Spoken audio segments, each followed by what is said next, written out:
Hey Wargamers, Doug here from 2 Plus Stuff, and welcome to another Path to Glory review, where we take a look at the rules that are coming out from White Dwarf magazines and battle tomes to really discuss how Path to Glory can take on its own life in Age of Sigmar, and what kind of rules are associated with those factions to make it happen.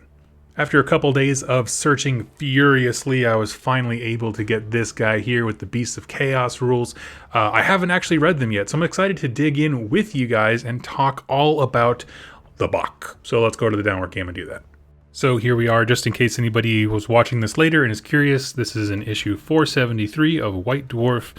Got a big old Beast of Chaos on the front, because it should, and on page, looks like 24 is when our story begins when it comes to the rules. There's actually a bunch of really cool content in this one, surrounding a few places in Akshi, some lore of the Beast of Chaos. Like, great magazine, can't recommend it enough.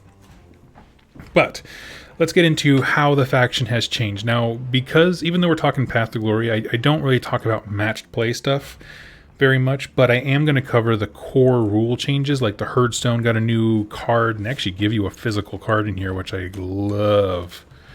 But you got the Herdstone change and then some additional battle traits that will affect the army no matter what kind of game you're playing, so it seems relevant. So let's talk about this here.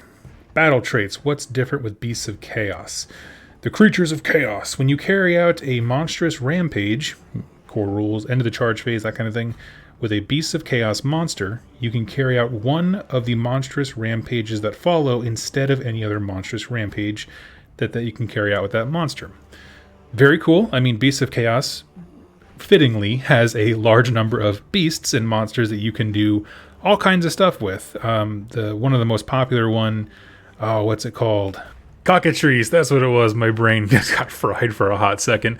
So yes, he's one of the cheapest monsters in the game. So they have quite a few monsters at their disposal, and so what this is simply saying is, hey, listen, if you're playing Beast of Chaos, you can only use a monstrous rampage once, in a given turn. So here's a whole bunch of extras that are more beast-centric, like specific beast-centric, to kind of add more options to you. And, I'm kind of a mixed mind about it, because on one hand, that's awesome. It's Beasts of Chaos. Their monsters should be doing more monstrous things. 100% agree. But the way that the game is kind of set up right now, it's like hordes of infantry are kind of the way to go. So let's take a look at these and see if it kind of raises my enthusiasm a little bit for the monsters. First one here is Primal Roar. Anyone can use this. On a roll a dice, on a 1, nothing happens. On a 2 through 5, you receive 1 primordial call point. On a 6 up, you receive 3 primordial call points. If you're not familiar with how that works, basically Beasts of Chaos have a summoning mechanic where they're putting out the call for any local beastmen, and it's a point system just like with the demon ones, but giving you more ways to access that is very, very meaningful. So I like that. I mean, I like that, if nothing else, you're generally going to be making at least a Primal Roar every round. Because why wouldn't you, right? Next one, Feast on Flesh. Only a Gorgon, which is the big melee beast, can be picked to carry out this monstrous rampage. And the same unit can only carry out this monstrous rampage once per battle. Improve the rend characteristic of this model's melee weapons by 1 until the end of the following combat phase. In addition, until the end of the following combat phase, each time an enemy model is slain by an attack made by this model heals a number of wounds equal to the wounds characteristic of that slain model. Okay, my goodness, there's a lot of text there. So, because, just to kind of clarify one thing in case you're newer and you're a little bit confused, when it says the next combat phase, monstrous rampages happen at the end of the charge phase. So it just means that combat phase that you're just about to go into, that's the one that this benefit applies to, and then it ends after that. So just kind of clarifying what that means. It doesn't mean till the following turn or anything like that. Now, improve the rend characteristic of all of its weapons. It has a few attacks, so that's pretty stinking good. It doesn't hit the best, though, meaning its 2 hit rolls are generally not fantastic. But then again, now it can benefit from all-out attack and stuff like that, so it can help quite a bit. And in addition, if it kills something, it heals that number of wounds. However, the way that that's worded is very interesting, because let's say there is a 12 wound model with 2 wounds left, and he kills him. He heals 12 wounds. Even though he only did 2, he heals 12 because 12 is the model's wound characteristic. So that's kind of a fun idea. You can really top him off if you pick your targets well. I like it. The next one is for the other optional build of that same kit, the Sigmar. Only a Sigmar can be picked to carry out this monstrous rampage. Pick one endless spell within 6 inches of this model and roll 2d6. If the roll exceeds the casting value of that spell that summoned that endless spell, meaning if your ability, generally speaking, unbind it, that endless spell is dispelled and this model heals a number of wounds equal to the 2d6 roll. Honestly, I'm not super into that one. The Sigmar is just such an interesting piece for an army. It's a giant monster that really hates magic and magic things. But I don't feel like, very rarely do I feel like needing some true anti-magic tech is the issue that's holding Beasts of Chaos back. So it's like, thanks, said all 6 Sigmar players. That being said, if you're trying to create a narrative and because this works in all the different formats of Path to Glory and match play, if you're trying to create a story where an environment is very hostile towards wizards, then that rule becomes a lot more meaningful because it's part of the story you're trying to convey. Next one is Entropic Miasma. Only a Jabberslythe can be picked to carry out this monstrous rampage.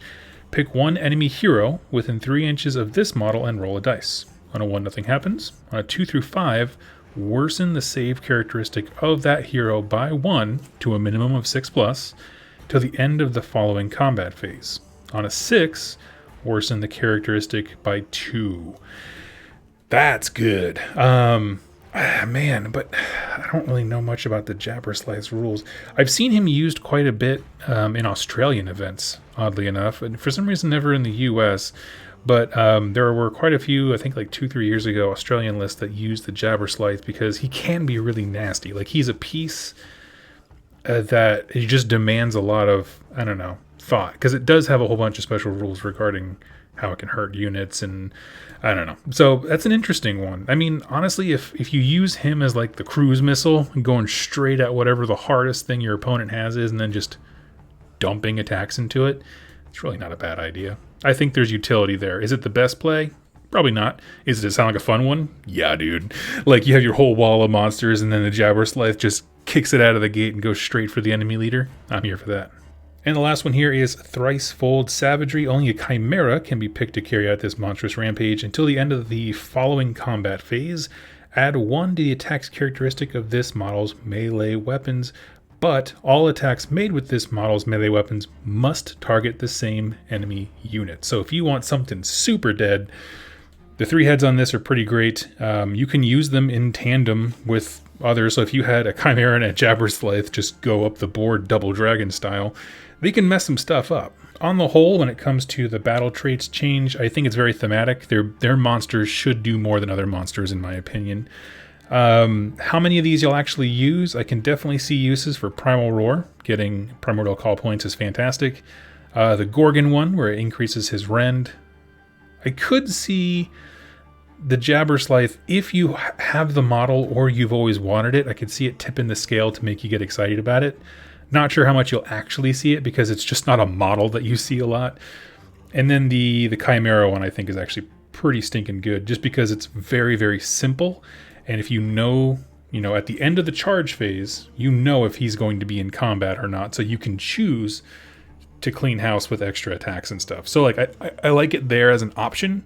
It's not one that I think you should build a list around, but I like it. And down here at the bottom, the second part of the battle traits is their Herdstone. So this is their faction terrain. Let's see. After territories are determined, you can set up this faction terrain wholly within your territory, more than 3 inches from all objectives and their terrain features. It's impassable.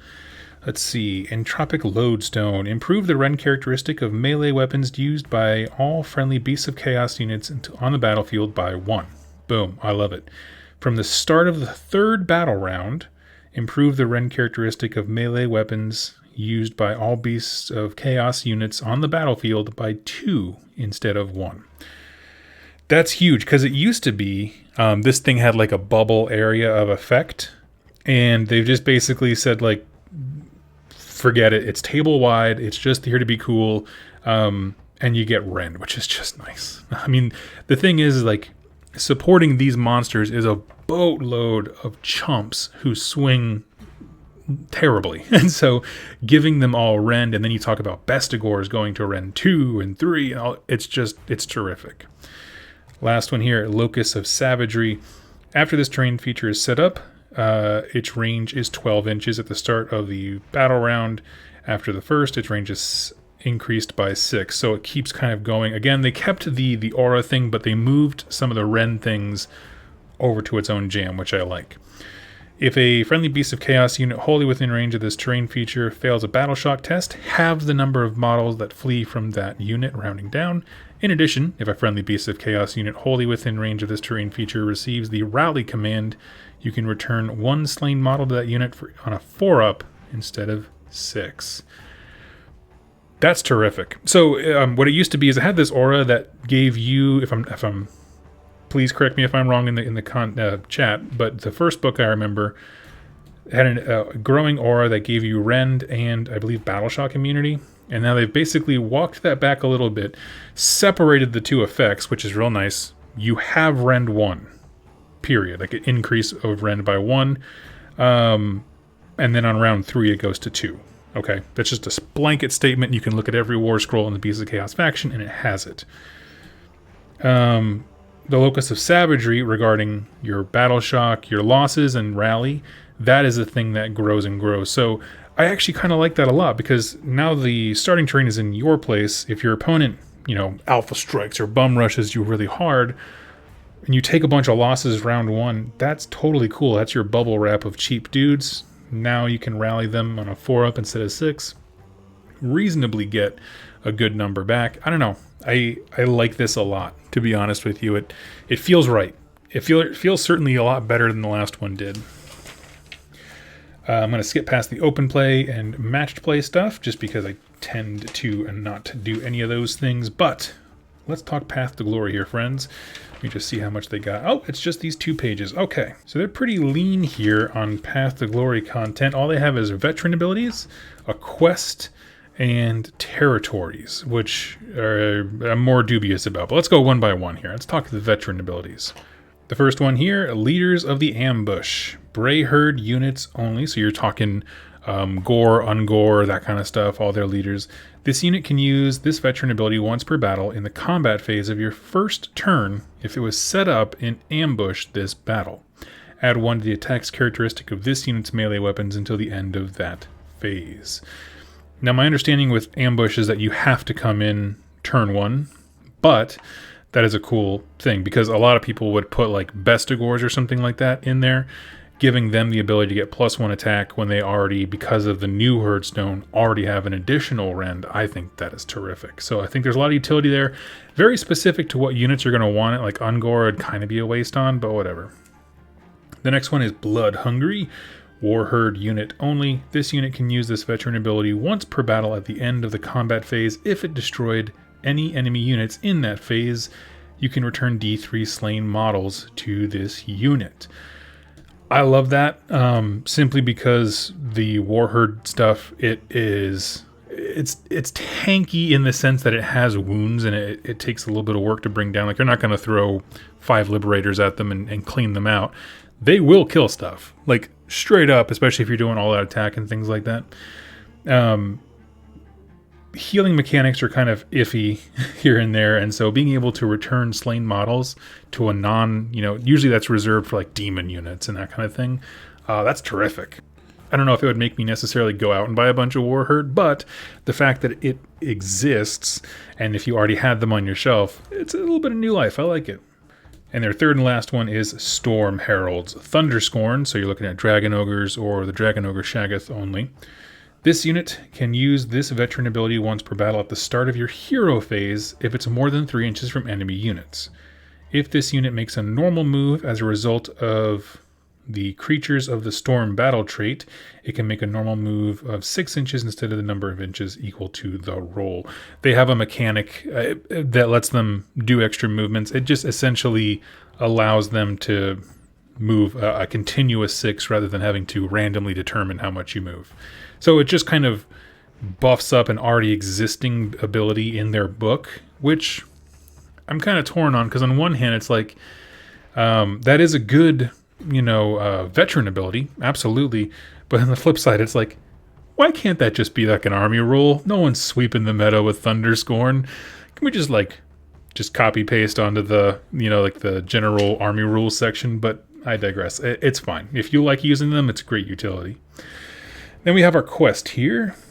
Anarchy Unleashed, and I will read the flavor text on this one. With gathering momentum, your bestial warband rampages through the so-called civilized lands. Each victory sees more savage creatures drawn to your banner until at last nothing will be able to stop your horde from sacking the domains of your foes. At the end of each Path to Glory battle, add 1 quest point to the progress of your quest log if you earned a major victory or minor victory. In addition, while this quest is on your Path to Glory roster, at the start of each Path to Glory battle against another Path to Glory army, you receive a number of primordial call points equal to the number of quest points in your log. Okay, so that's a lot of text just to say you get a quest point for every win, whether it's minor or major, and then you get a primordial call point for as many quest markers or quest points as you have for this. Now, most quests end at 3. This one goes to 5, which is a little bit unique, but that also means it's more games where you're getting free primordial call points at the beginning.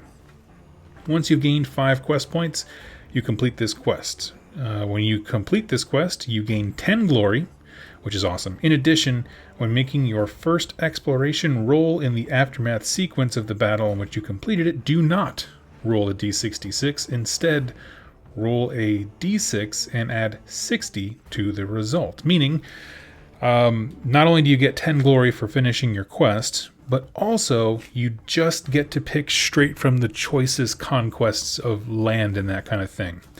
Now, I haven't gotten to these yet. We're going to talk about if that is a meaningful reward or not in a second. But I actually like this as a quest format. Have sort of a longer running one. The fact that it's longer, I feel like, is offset by the fact that they give you in-game benefits by giving you primordial call points. So I like that quite a bit. And then gives you glory points because you need to keep the campaign going. You're probably going to lose some stuff in the midst of all of this noise. And then saying, hey, listen, you get a territory, but why don't you just roll for one of the better ones? Like, oh my gosh, yes, why can't we do more of that? So in terms of faction-specific quests, I'm saying it right now, Beast of Chaos is the winner. And that's across the Battle Tome ones too. I love it. Okay, last thing here is territory. So let's see if that quest reward is worth anything. So this is, you can access it through finishing this quest, or at the end of a game when you're rolling for territories, if you get a 61 through a 66, you would also come here as well. So, Tainted Deep Woods. When fighting a Path to Glory battle against another Path to Glory army, at the end of the Battle Shock phase, you can pick one friendly Bray Herd unit that is set up an ambush. You can return D6 slain models to that unit. I need to think about that one.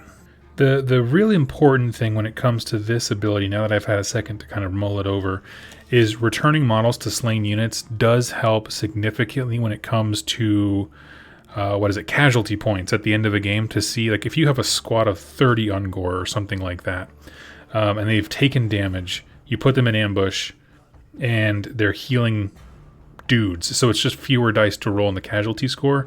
So that one I can see utility for. It's very specific when it comes to, I think, Bray Herd units that you'll really want to use it on. But anytime you can mitigate casualty scores, I do think is a pretty good thing. Next one here is Wild Mountains. Increase the monsters limit on your order of battle by 2. Perfect for all the reasons we mentioned already. In addition, in step 7 of each... Oh, I'm sorry, I should add, if you upgrade the Tainted Deep Woods, it costs 10 glory points. You pick 2 units to do with that instead of 1, which honestly, I would probably just take this prize, get this one, and spend the 10 glory I just earned to make that happen. Anyway, I apologize. So Wild Mountains, you get 2 extra monster slots. In addition, in step 7 of each Aftermath sequence, roll a dice. On a 1 through 5, nothing happens, but on a 6, a monster is beckoned to join your beast herd. If so, you can add 1 Beast of Chaos monster to your order of battle without spending any glory to do so. And if you upgrade it, increase the limit of monsters by 4 instead of 2. So another one that I think that's a banger. Now, it is specific dependent on if you want to run monsters. If you want to focus on infantry, it'll have less value for you. But on the whole, I do kind of like that. And then the last one is Warp Nexus. You can never have more than 1 territory of this type. This territory has no effect until it's upgraded. I hate it. Okay, but let's go on. If we upgrade it, and keep in mind, upgrading this one cost 30 glory points compared to the 10 on both of these, so make it worth my while. Okay, Warp Infused Herdstone. When fighting a Path to Glory battle against another Path to Glory army, the range of your Herdstone's Locus of Dark Savagery ability is 18 inches at the start of the battle. That is intriguing. So, I mean, functionally it's the same as if you started on round 2 of, the bubble expanding and getting bigger. But that's actually pretty stinking good. Because that's your rallies, which again, if you're near the end of the game, just bring them near the Herdstone and you can keep rallying and trying to bring models back to reduce your casualty score. Obviously it helps with battle shock. I just, if it was like, I don't know, if it was just a little bit cheaper. This is the most interested I've been in one that says it doesn't have any effect until it's upgraded. I will say that. And to that, I tip my hat, because all the other ones I'm like, this is hot garbage. No, thank you. But I do like these other 2 for sure. I like them a lot. I think that they do good things for the Bray Herd, which is your cheap chap that's going to be running down and just dying real hard. Your monsters that are doing a lot of the heavy lifting. That's cool. And then this one is more focused on army rules. So I like the spread of what it's addressing, though. Man, I gotta say, this is actually my favorite of the Path to Glory supplements that have come out, because it feels like everything does something. It leans into the monsters, which you should of course be trying to play because Beasts of Chaos. It has, veteran abilities and territories that are relevant for just about every aspect of the army. Obviously when it comes to territories, a lot less going on when it comes to Dragon Ogres, but even then, I don't know, man. Does that, yeah, it just says Beast of Chaos unit. So even if you took Dragon Ogres and you lost 1 or 2, like by an Alpha Strike, you can rally, and on a 4-up, you get one of those big honking dudes back. Like, that's a fantastic ability that affects every aspect of the army. So, I gotta give it my thumbs up. This is what it should be. I also want to give it points for calling out the primordial call points, like by giving you the Beasts Rampage to get you more. The quest using them, like we don't have a ton of quests that use the built-in, coin mechanics that some factions have. I like that a lot, especially because, with Beasts of Chaos, they're not summoning anything that's just like game-breakingly good. Usually it's just like Ungor or Raiders to go in your opponent's back end and capture an objective. Like that kind of stuff I'm so here for, because it's that swarm kind of mentality that the game is trying to represent. So I'm super into it. Yeah, I can't say enough about it. I like it. I wish maybe when it came to the battle traits, I would have liked to have seen a little bit more. But then again, I think about the Herdstone and that change of, no, on the table wide, everybody gets +1 rend, and on turn 3 it goes to +2. Like, that's an immense change, and I like it a lot. So friends, those are my thoughts on the Beasts of Chaos. What is it? What do they call these things? Tome Celestial. That's their name for these things. But that's my thoughts on the Beasts of Chaos one. Really like it, think it's outstanding. Let me know in the comments down below what you think if you're a Beasts of Chaos player. How much does it really affect your lists and what you're excited for, all that kind of stuff. I would love to hear it. And I'll talk to you next time. Happy wargaming.